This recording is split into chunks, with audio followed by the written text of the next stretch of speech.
Last time on the Skip and Josh podcast. I have to tell you, you sent me a text a few weeks ago, and it really bugged me because you did something that really bugs me. You told me how you were going to be a guest on another show, except what you wrote in the text was, I'm guesting on another podcast. So you basically took a word that isn't a verb and made it into a verb, which is one of my biggest pet peeves. You're listening to the Skip and Josh podcast with Skip Sherman and Josh Obadia.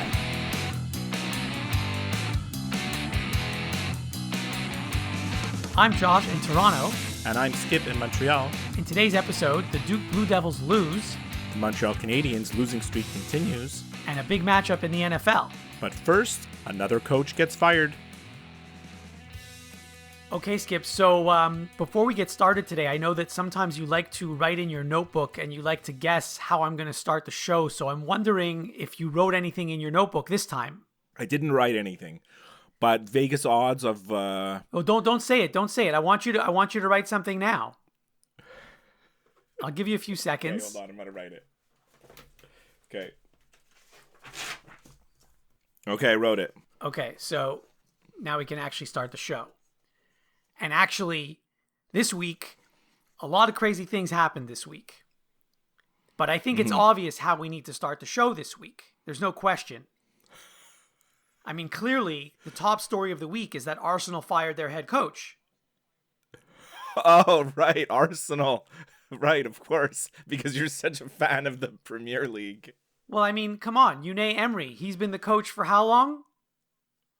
A year? I don't know. And then they replaced him with this guy, Freddie Lundberg, whose name I can't even pronounce. Arsenal's a mess. Do you want me to get into... Arsenal's a mess. You know, like, you know Arsenal... Anyways, I don't want to talk about Arsenal. So is that what you had written in your notebook, that I was going to start with Arsenal? No. No? Okay. No, this is what I wrote. I can't see. Oh, okay, no. We'll get to that in a minute. So how do you want to start? Listener mail. Okay, let's do that.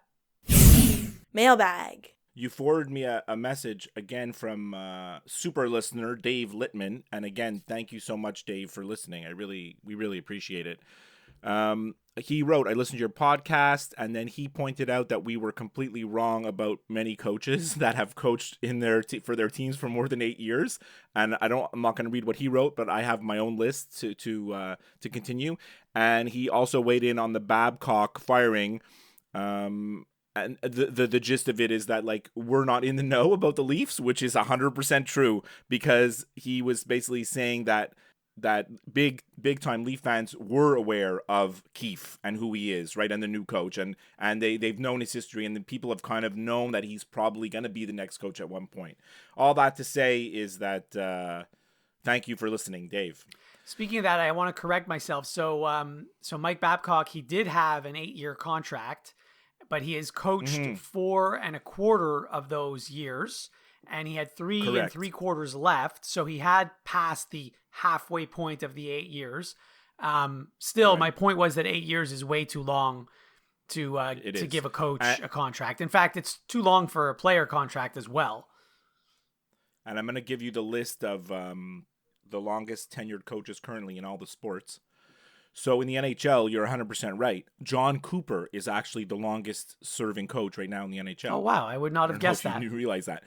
He was only hired in 2013. So he's right at that, like, 8, not even 8 year yet. Right. Like, he's in the 7, not even 7, right? Yeah.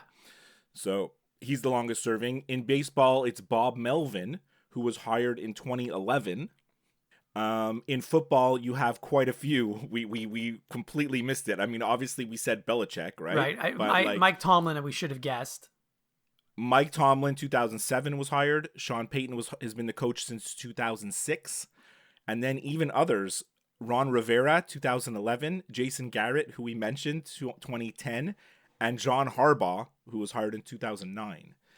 And then in the NBA, Dave, our listener, pointed out Greg Popovich, he's like the Belichick of the NBA. He's been around since 1996, which is mental. Rick Carlisle hired in 2008. Dave also mentioned that. And the other one that nobody even knows, like no one would even remember this, is that Eric Spoelstra has been the coach of the Miami Heat since 2008. I would not have guessed any of those. I feel like the last decade kind of flew by because I feel like Eric Spoelstra has been the coach of the Heat for like 3 years, but whatever. I mean, I would never guess any of that. I hardly follow the NBA in the first place, but I wouldn't have guessed any of those. No, I know. All right, so what are we going to really dig into? The National Hockey League. Like, we don't usually talk that much NHL, but I feel like it's the top topic here anyways. Since we're talking about hockey and since we're talking about coaches, I have to say, I'm kind of fed up with Claude Julien, but not for the reason that you think. Mm-hmm. Like, I don't think it's his fault that the team is losing, and I don't think that they should fire him and all that stuff. But right after every game, all he does is complain, and mostly about the officiating. And sometimes the officiating is bad, but sometimes the officiating is fine, and he still complains about the officiating. All he does is complain. He does complain a lot about the officiating, and he's throughout this losing streak, and it's reached 6 games as of today, which is Saturday morning. He says the same thing after every game. We got to stick together. We got to work on things, and I don't know. Did you see that game against New Jersey? I saw the third period. That's it. Okay, so you're in a situation where your goalie is not good. Okay, I know I still have faith that Carey Price could be a good NHL goalie. Now we're gonna take the $10.5 million and we're gonna throw it out the window. The money has nothing to do with this. I'm talking only about performance. Do I think Carey Price could be one of the top 10 to 15 goalies in the league? That's all they need, right? They need a good goalie, someone who can stop pucks. He can't stop anything right now. And then it doesn't help that the defense, and I'm not talking only about the defenseman, I'm talking about the defense in general, stinks. Like every 2 seconds there was a 2-on-1 or a 3-on-2. Like, how does this happen? Like, I've never seen a team with so many players out of position, clueless to where they're supposed to be on the ice. It's just disgusting to watch. So when you're a Habs fan like I am, when you watch them throughout this losing streak, what's really disturbing about this losing streak is that they've lost to the Devils twice. They've lost to Ottawa. They've lost to Columbus. Like, these are the worst teams in the league, and you can't beat them. Yet somehow you've beaten Boston, and you've beaten, well, not the last time, but in two games ago, and Washington, who's the top team in the East pretty much. And then you can't play against like the lesser league. So I'm actually, as you know, I'm going to the game today against the Flyers. It's an afternoon game for some reason. We'll see how that goes, but I don't have. If they don't break the losing streak today, they're playing Boston again tomorrow. It's going to hit 8 games. And then what happens? Do you fire him after 8-game losing streak? Well, the thing is, what happens when you fire him? You have to have a replacement for him. Are there any French-speaking coaches out there available? Well, Alain Vigneault is already the coach of the Flyers. So right. Unless we have one of these trades where guys trade, Michel Therrien is not coming into the NHL. He is in the NHL. He's the assistant for the Flyers. He's the assistant coach. He has a job, so he's not available. He's not coming back here. Yeah, he's not coming back here unless it's a situation. Sometimes like you hear about these trades, like it happens in baseball or in the NBA. Like guys get traded while their team is in town, like playing the other team, right? Yeah, that's not going to happen. They're just going to. They're just gonna. Vigneault's just gonna come down the hall and say, "Hey, I'm the new coach." Look, they have Joel Bouchard, who's the coach in the AHL, and he's getting rave reviews. I don't know if he's going to, on the radio here, you have these lunatics talking about, what's his name? Guy Boucher. Right, yes. Right, they're talking about Guy Boucher. But it's like, Guy Boucher's time has come in the NHL. Like, the fact of the matter is that they have to hire a French-Canadian coach is like, it's already stupid. We don't have to get into that, but like... That is pretty stupid, I don't actually. know. I just feel like this losing streak could hit epic proportions. It could get to 10 games really quickly. It can get to 12 games really quickly. And then what happens, Well, I mean, listen, you never thought that the Canadians just before the losing streak were I think second or third in the conference. And they were playing much better than anyone expected them to be. No one expected them to be second or third in the conference. So that was an aberration, and this is an aberration probably the other way. So, I mean, before the season, I said they were going to finish 7th, 8th, or 9th in the conference. So that's roughly where they are right now. Yeah, you're right. 7th, 8th, or 9th in the conference. But the thing is, the way they're playing now, they're not going to be 7th, 8th, or 9th in the conference. They're going to be well below that. Right. And like you forget, like the Canadians haven't made the playoffs in 3 out of the last 4 years. So this will be 4 out of the last 5, right? But you shouldn't be surprised about that. Ever. No, you shouldn't be surprised. But like, it's just you want them to do better, right? So like how can the ownership of the team like make the team better? Is it firing the coach? Is it a new GM? Like all these things are going to happen, right? If they miss the playoffs again, Julien has to go. Like he just has to. Well, right? Doesn't he have like 3 years left on his contract or something? The Canadians should not be worried about how much money they're paying. No, the Canadians are $8 million under the cap again this year. Yeah, because they tried to sign, they tried to give somebody an offer sheet and it didn't work out. So clearly they have extra money left over. But having that extra money doesn't mean anything if there's no free agents out there worth signing. 100%. So the big new Journal de Montréal ran a big article this week saying that the Canadians need to go all in on Taylor Hall and get him. So it's like it's so funny when the team's doing. You're saying this summer when he becomes a free agent, they need to go get him. Well, the article kind of wrote different scenarios saying that they could go after him in the summer, but the Canadians don't have a great track record when it comes to signing like these top tier free agents, right? So the best bet would be to try to trade for him as long as you can negotiate with him and make him sign, which he'll never do. Right? Because if he knows he's going to free agency, he's going to free agency and he's going to pick his place, right? Unless in his mind, he's like, I really want to go to Montreal, which there's no way that's the case, right? Like, why would he ever do that? He's just going to be like, no, I'm going to take myself to free agency. I'm going to get the most I can get and I'm going to pick where I want to go, right? I don't think that's the way to go. Whether it's Taylor Hall or any other free agent, look back at all the big free agents that have been signed in the summer on Canada Day. They're all busts. When does it ever work out? Like it doesn't. The teams that win the Stanley Cup, like a team like the Washington Capitals or the Pittsburgh Penguins, they don't win by going out and signing a free agent in the summer. They have built their team over the years and they have good players. Sure, they might add a guy at the trade deadline like a fourth liner or a sixth defenseman, but they don't go out and make a big splash. That's not the way to do it. No. And of course, because and the thing is, like, the Canadians fans, like you have to listen to the radio after the games here. It's just I would recommend that you don't, to be honest, because I have listened to it and I know. I like listening to it because the people are so irrational, right? Maybe I'm just like much more logical than other people, but like you said, what was the ceiling of this team? 7th, 8th, or 9th? And what's the strength of this team? All the young players. Like Nick Suzuki is going to be a star in this league, but not this year, like they have tons of potential. There's so many guys coming up that could be the next big stars of this team, but it's not going to happen this year. So like, why do you expect it to happen this year? Like it's so irrational. Like the fans are just so irrational. It boggles my mind. Which is why there's no point in firing the coach, because I don't have any expectations for this season or next for that matter. And you have to continue to add young players to the roster, because not everyone that you add is going to pan out. But if you add, 5 new young guys a year and 1 or 2 of them pan out every year, then 5 years from now, you might have a good team.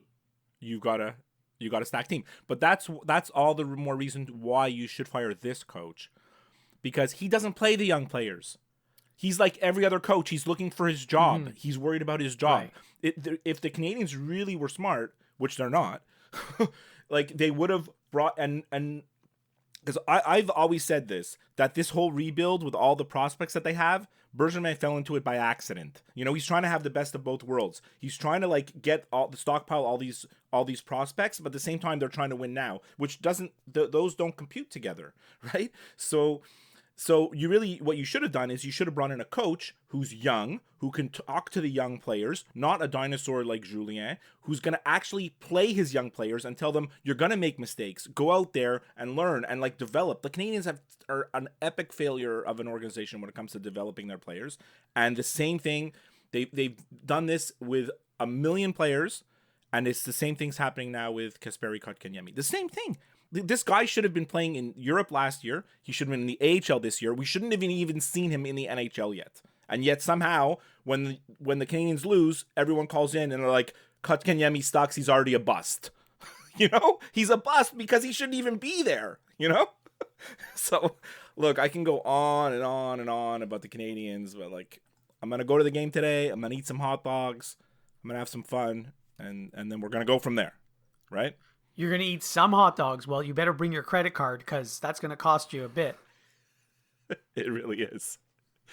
So the Leafs, they came out of the gate with their new coach on fire. They thrashed a few teams, but kind of came down to earth yesterday against Buffalo. Like, what's the feeling in Toronto? Is it positive? Are people more excited about the Leafs now with their new coach? I imagine they are, right? It's mostly positive. I mean, first of all, that yesterday was their first loss with the new coach. And I mean, they haven't really played any like fantastic teams since they got this new coach. So, it's not saying anything. I mean, they thrashed Detroit, and you saw like Detroit didn't even have a goalie, right? Like, you see what happened with they had to use their backup, who was sick that day, right? Yeah, so he wasn't actually. I didn't even know you could do this. They didn't dress a backup goalie because he was sick. So Jimmy Howard started. There was no backup goalie on the bench. I didn't know you could do that either. Me too. When Howard got injured, they had to Bernier had to get dressed and get all his gear on. And then when he came out, I mean, the first goal that they scored on him, he didn't even move. The guy looked like he's clear, how you would feel if you're sick playing. Like, he didn't even move on the first shot. It's like, he's like, yeah, I'm just standing here, basically. He's like, I'm just going to stand here because I can't, he couldn't do anything. It's just quite funny. So what was interesting, yesterday was the first of a back-to-back for the Leafs, and Mike Babcock would always use Frederik Andersen at the first game of a back-to-back. Yeah. But obviously Sheldon Keefe decided to go with Michael Hutchins, Hutchins. Well, they just called him up, right? They just called him up, yeah. Sorry, Michael Hutchinson. I keep getting him confused with the INXS lead singer from INXS. Yeah. So anyway, it was like people were making a big deal before the game over the fact that Hutchinson was starting, and this is something that Babcock would never do, and this is how like Sheldon Keefe's putting his stamp on the team. And everyone thought that, things are going to be different. Hutchinson lost, or the Leafs lost. He's still, I think, one of only two backup goalies in the entire league who have yet to win a game this year. I mean, some of that has to do with him, but some of it has to do with how the team plays in front of him as well. So I don't know how much blame you can put on the goalie. And I mean, listen, he's your backup goalie. How many teams have a really good backup goalie? Not that many. There's not many. Most teams are riding one guy. Right. So, I mean, what do you expect from your backup goalie? And you're going to have to use him when you have back-to-back games, and that's that. Yeah. That's that. So they lost to Buffalo. Buffalo is actually, they're not a great team. They're not a terrible team. They're a decent team. And they have some really skilled young players, and they won the game. So, we'll see how the Leafs do tonight. I don't even know who they're playing tonight. They're playing Buffalo again. Are they? Oh, okay. Yeah, back to back. I didn't know it was the same team. Yeah, they're playing back to back against Buffalo, home and home. Okay. Yeah. Speaking of that, shout out to friend of the show, Joseph De Benedictis. If you happen to be at the game yesterday, or if you're going to the game, the Leafs game today in Toronto, in the intermission on the big Jumbotron, they're going to be showing a documentary about Rob Ray and Ty Domi, which Joe worked on as part of the production of that video. Right now, you can't find that video. You can't watch it anywhere online. Like I tried to. You can just see little clips of it. So I imagine that maybe after they show it in Arena, they're going to maybe release it on the web. So good for you, Joe. Nice. Very nicely done.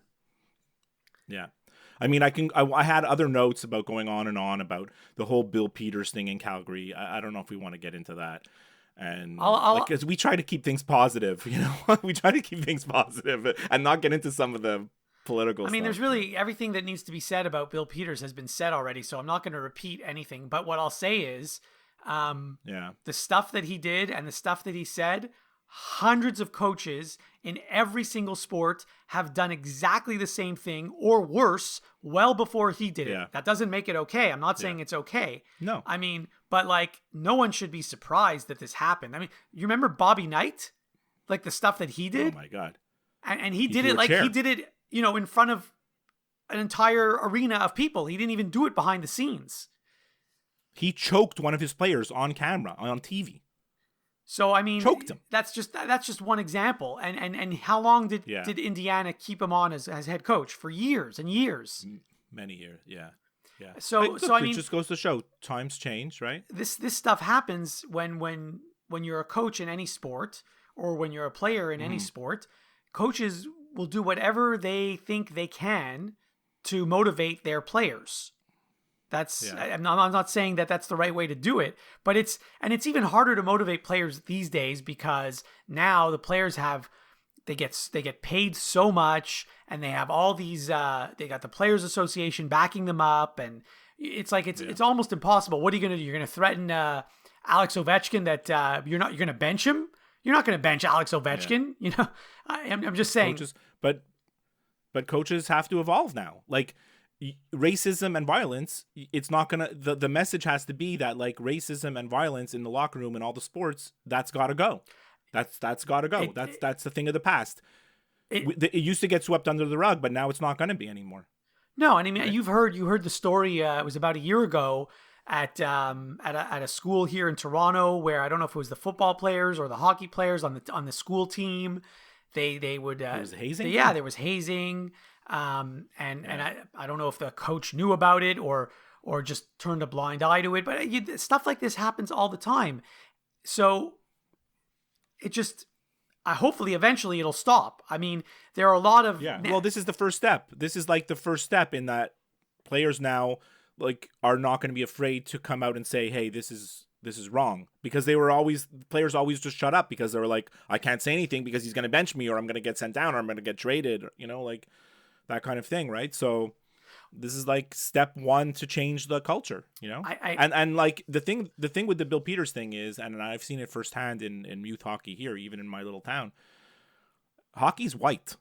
Hockey in Canada is white, right? Mm-hmm. Well, everywhere. I can only imagine like the stuff that, like, a guy like Wayne Simmons or PK Subban or the handful of black players in the league. Can you imagine what Grant Fuhr went through back in the day, right? Like, they must have tons of stories to tell, for sure, with negative experiences and stuff that they've been through. So the thing that I've noticed in the NHL, at least, it seems like there's two kinds that you can take all the head coaches in the NHL, and you can put them into one of two categories: the old school guys and the new school guys. There's a lot of these new young coaches in the NHL that I've never heard of before.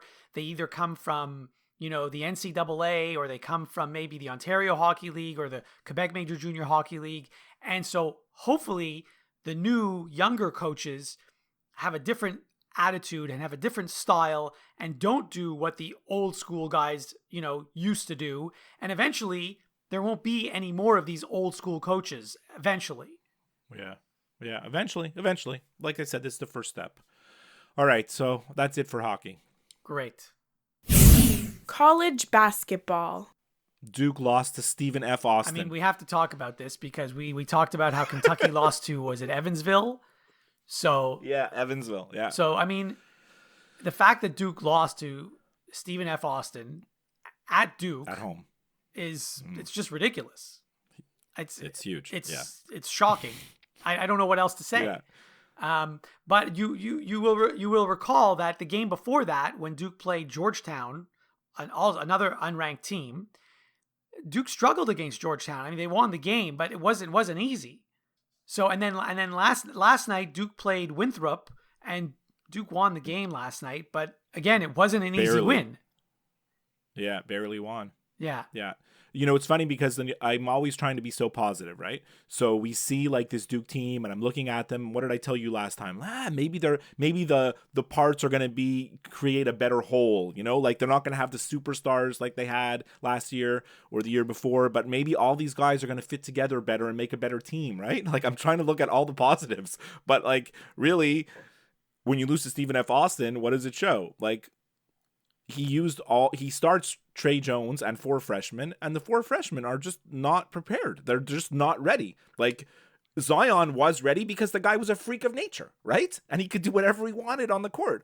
But like Cassius Stanley, he cannot do whatever he wants on the court, and neither can Matthew Hurt, and neither can even Vernon Carey Jr., who's putting up great numbers. Like he they're still freshmen, and we'll see how it goes. Like, it seems like he really wants to play the freshman. He doesn't want to he's giving much less minutes to the Alex O'Connells and the Jack Whites of the world, right? I don't know if you saw that Stanley got injured yesterday, and he's going to be out for a while, actually. Yeah, it's a loss, but like it's definitely a loss because he's definitely the most athletic guy they have. But at least they do have bodies that can come in, right? Like they have other players. So I don't know. Like, and look, it's November and we're talking about Duke, so kind of weird, but yeah. Look, I think it's safe to say they're still going to make it to the tournament. Yes. So yes. Stephen F. Austin. Are you talking about Duke or Stephen F. Austin? I'm talking about Duke. And Stephen F. Austin will probably make the tournament also. I think they're one of the top 68 teams in the country. Well, that win against Duke in Duke certainly goes a long way on their resume to get them in, right? Right. Well, I don't know if what conference they're in or how many teams from their conference will get into the tournament, but I'm pretty sure they were in it last year. They've been in it. I don't know about last year. I couldn't even tell you, but they've definitely been in the tournament before. Like that much we know, right? No, anyway, so, Duke lost the game. We knew they weren't going to go undefeated. Just surprising that that's the game that they lost. It's funny, friend of the show, Jamie, who doesn't follow college basketball, even he heard about this game because he texted me the next day and he said... Jamie doesn't even know anything about college basketball. I know. And he texted me the next day and he said, did I hear that Duke lost at home for the first time in like 150 games? And so I had to explain to him that, well, yes, that's partly true, but it's at home to a non-conference team and yada, yada, yada. So there's all these things. Anyway, but the fact that he heard about it clearly means it was news. You yada, yada, yada, the whole thing there. Well, yeah, I mean, you can fill in the blanks. Listen to this. Marcy comes over and she tells me that her ex-boyfriend was over late last night and yada, yada, yada, I'm really tired today. You don't think she'd yada, yada sex? I've yada, yada sex. Really? Yeah. I met this lawyer. We went out to dinner. I had the lobster bisque. We went back to my place. Yada, yada, yada. I never heard from him again. But you yada, yada over the best part. No, I mentioned the bisque.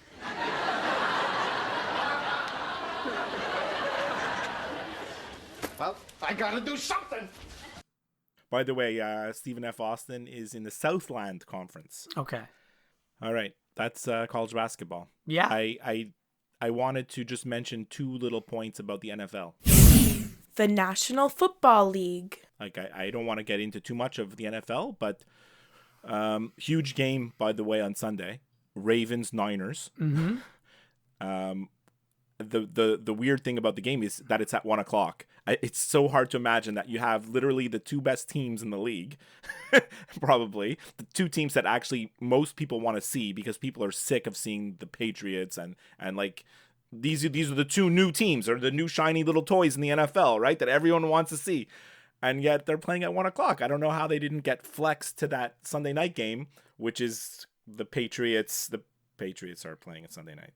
It also depends on, what conference you're in because Fox does one conference and CBS does the other conference. And I don't even know how it works because sometimes you have teams from different conferences playing each other. So does it go by the home team? Does it go by the road team? I have no idea how that works.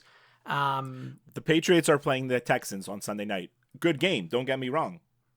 It's a very good game. But Ravens-Niners is the game that everyone wants to see. Right? Yeah, so you'll watch it at 1:00. That's fine. You're not doing anything at 1:00 anyway. You're free. I'm watching the Eagles, Dolphins. You're so lucky, by the way. The Eagles are so lucky that the Cowboys suck. Because the Eagles actually can still make the playoffs somehow, which is unbelievable. If the Eagles beat the whole NFC East comes down to one game. It comes down to the Eagles versus the Cowboys in Philadelphia in a couple weeks.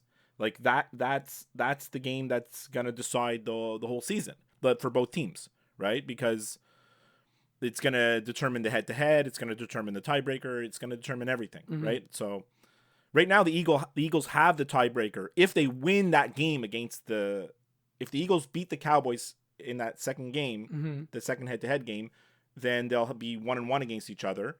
And the tiebreaker is the common opponents, which the Eagles are way ahead now, especially now that the Cowboys lost to the Bills.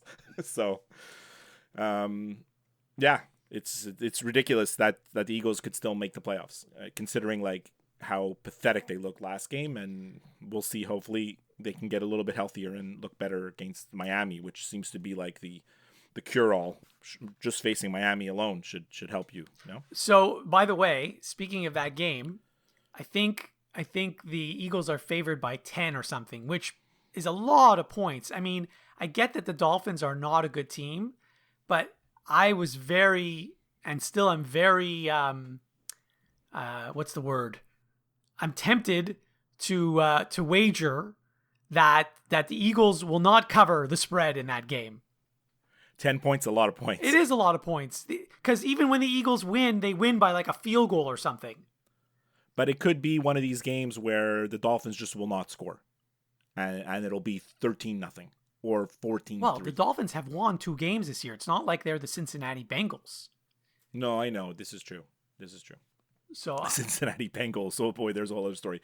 By the way, so happy Thanksgiving to all our American listeners. Did you watch any Thanksgiving Day football? Speaking of that, I did watch a little bit. Yes, actually, yes. I watched I didn't watch the first game or the last game, but I watched the Cowboys Bills because rooting against the Cowboys. Mm-hmm. There's some good stories there, right? Because like everyone wants Jason Garrett to get fired. Every Cowboy fan wants Jason to get fired. I have a good friend who's a Cowboys fan. We were texting during the game, and he was like, first of all, he hates Dak Prescott. He's hated him since the first minute he became the quarterback.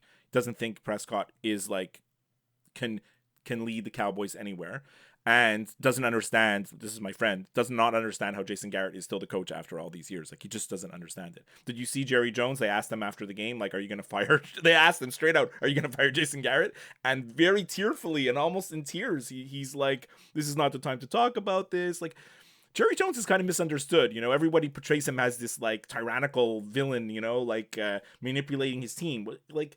He's very like he's a thoughtful speaker. Whenever you hear Jerry Jones talk, he makes sense. You know, when he was talking about contract negotiations with Dak and with Ezekiel Elliott, when they were talking about the contract negotiations with Ezekiel Elliott when he was going to hold out, everything Jerry Jones had to say made perfect sense. And like he's very thoughtful in his answers. And when reporters asked him, "Are you going to fire Jason Garrett?" he was like in tears because in his mind he's like, "I'm not firing Jason Garrett on Thanksgiving. Like, what kind of maniac do you think I am?" Like people want to make him into this villain, you know, but he's not. He cares passionately about his team, and that's about it, you know.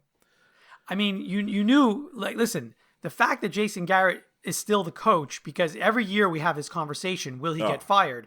So you know it's not going to happen during the season. If it's going to happen, it's going to happen in the off season. As we just said about a few minutes ago, Jason Garrett's one of the longest serving coaches in the NFL. If you're a Cowboys fan and you want to make the playoffs this year, the firing Garrett is not the thing to do. You don't fire your coach in the middle of the season. Like you just don't. Like that it doesn't work like how it is in hockey, where your team's going to get this emotional lift. It just screws your team up, right? Because it just creates chaos.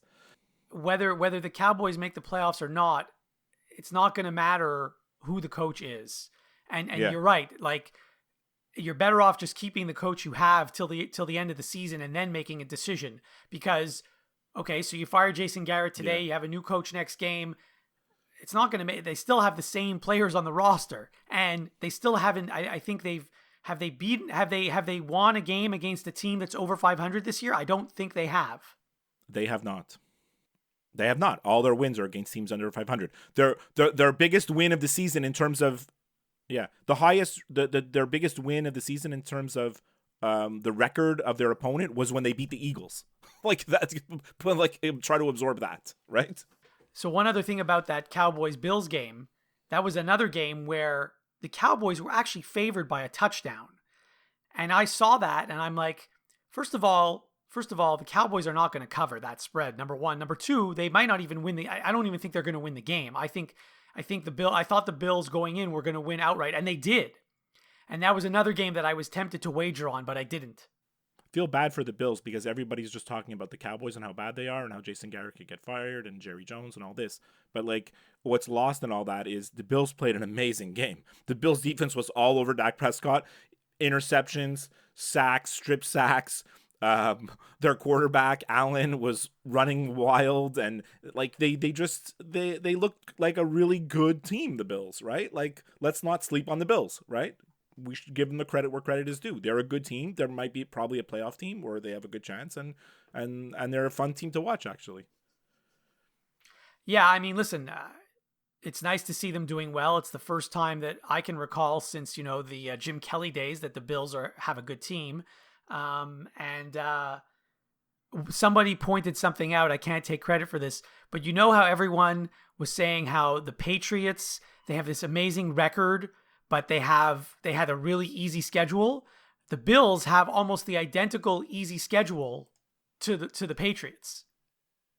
Yeah, no, the Bills' toughest opponent so far this year was the Cowboys and Denver. That's their two big signature victories, right? Let's see when they have to play the Patriots again what happens, right? Yeah. You're kidding me? Boy, are you bugging me, man? I'm gonna nail. Ooh, I'm getting bugged now. Whoa, man. So if you've watched TSN at all in the last week, I'm sure you've seen these commercials for the World Junior Hockey Championships. Yeah, well, they hype it up like crazy. Yes. So I actually do enjoy the World Junior Hockey Championships. And this year the commercials are actually pretty good because what the theme is, they show you these players that have played in the World Juniors, and they say how, before Sidney Crosby won the Stanley Cup, he played in the World Juniors. And before, Steven Stamkos, won the Stanley Cup, he played in the World Juniors. And they mention all these players who are all-stars now who were, unknown back then. Right. But one of the players that they use in the commercial, it's fine to use Sidney Crosby and Steven Stamkos and Matt Duchene and Carey Price and all those guys. One of the players they use in the commercial is Jeff O'Neill. Jeff O'Neill, okay, yeah, he played in the World Juniors, but what did he ever do in the NHL? Jeff O'Neill is not on the same level as these other players. And I think the only reason they mention him in the commercial is because he works on TSN. 100%, that's why. And not only does he work at TSN, he's not even good at his job. I can't stand listening to him. Although he was pretty critical of Babcock during this week, and I give him credit. This is something I wanted to mention before. It's really disgusting how all the Wolves came out on Babcock after he got fired, right? Like, I can't stand that. Like, if you knew stuff about Babcock and you had all these stories about him, where were you for the last 4 years? Yeah. Only when he's fired, you're kicking him when you're kicking him when you're down. It's okay to you don't want. No one wanted to say anything about Babcock because they don't want to lose their access to him, which is cowardly. But Jeff O'Neill has been critical of Babcock and throwing out all kinds of stories for a while now. Right, so I give him credit for that. But yes, he does not deserve to be in the World Junior commercial. So anyway, I just that was bugging me, so I just wanted to mention it. I love it. Thank you for bringing that up. Before we sign off, remember you can listen and subscribe to new and archived episodes of the Skip and Josh podcast wherever you listen to podcasts, including Apple Podcasts, Stitcher, Google Play, iHeartRadio, and of course Spotify. If you listen to the show through Apple Podcasts, please leave us a review. We would love to hear from you via email, skipandjoshshow@gmail.com, via Twitter @skipandjosh, or by liking and following our Facebook page. As always, you can get all the links to everything I just talked about on our website, skipandjosh.com. We leave you with this. All right, so I wanted to end the show, Josh, with, I know I texted you about this. I finally saw the Uber Eats commercials with my guy Randy Watkins. There's 2 new commercials. Oh, the one I told you about. There's 2. There's one where he's like talking about all the different types of food, and then he looks at a picture of him and his girlfriend, and he's getting sentimental about something, which is weird. And then there's another one where you see both sides of the Uber order. Like, these guys order pizza, and they're like, oh yeah, he's picking it up now. And then they show Randy Watkins picking up the pizza. And then they show him in his car, and he's singing a Celine Dion song. And then like, the guys are looking on their app, they're like, why is he stopped? How come he's not moving? And then sure enough, you see Randy Watkins, and there's these weird yellow bicycles and mini cars crossing the street. He can't cross. There's a lot, you see both sides of the order, and then he just finally gives him the pizzas, and I just find it's really good. But what I did want to tell you about Uber Eats is on RDS there's French Uber Eats commercials with Amélie Girard, femme de livraison. So for all you non-French speaking people, it's Amélie Girard instead of Randy Watkins, man of delivery. It's woman of delivery, and it's actually exactly the same commercial where she's talking about all the different types of food, and then she sees the picture of her and her boyfriend on her dashboard, and she gets sentimental about their food. So I just thought, wow, this is really, really quite cute, and I was really thrilled to see it actually in French. It was quite something. So I haven't seen the French one, and I haven't seen the other English one that you mentioned. So now I'll have to pay attention, look out for those. And you can't find them online, these commercials. I tried to look them up and see them on YouTube, and you can't find them. The amount of time that we spend talking about Uber Eats, they should be a sponsor on our show. They really should. I don't even use Uber Eats. I never use it. I use it so much, it's embarrassing. Anytime we come home, my wife comes home from work, and I'm working at home, but I'm still working. And we're like, what's for dinner tonight? I'm like, I don't know. Let's get some Uber Eats. It's like, it's a terrible, terrible habit. I would think that you, of all people, would use Skip the Dishes. I do use Skip the Dishes sometimes. It's the same thing. In where I live in Montreal, here in the suburbs, it's all exactly the same restaurants on both sides. Just, the name Skip the Dishes. Of course, yeah, of course. Do you have anything you wanted to mention? Close out? Yeah, so recently, when you go to buy something that you haven't purchased in a long time, or maybe you've never purchased this item before. Mm-hmm. So you go to the store, and before you get there, you're thinking, how much is this going to cost? Like, if it's something you've never purchased before, you have no clue what it costs, right? So someone could tell you, this is $100, and you might think, oh, that's normal. Or it's $1,000, you might think it's normal. Or it could be $15, you have no idea, right? Okay, so what did you buy? So I went to buy a scale. A scale? Like a bathroom scale? Yeah. Oh. And I had no clue what it was going to cost going in. Do you have any idea how much a scale costs? Well, I guess there's lots of bells and whistles on the scales now, right? But there's fancy ones and there's not so fancy ones. Standard so there is bathroom a range. scale, digital, you're talking? Well, right? no, I didn't splurge for the digital. Oh, you got one with the little needle? Yeah. I don't know, $25? Yeah, that's right. Good guess. Very good guess. In this day and age, you just basically start with $20 for everything. The digital ones were like $50 and up. Right. So anyway, wow, pretty crazy. Oh, good luck with your scale. Thanks. All right, Josh, that's the end of the show. Okay. I want to wish you a happy birthday tomorrow. Thanks. And we never acknowledged that the podcast also hit our 3-year anniversary. You did mention that. You mentioned that, I think, 2 episodes ago. Oh, okay. Well, I'll mention it again. Happy 3-year podcast anniversary and happy birthday to you. I won't mention your age. Thank you. Thank you. And I'll talk to you next week. Okay, great. Have a good week. Okay.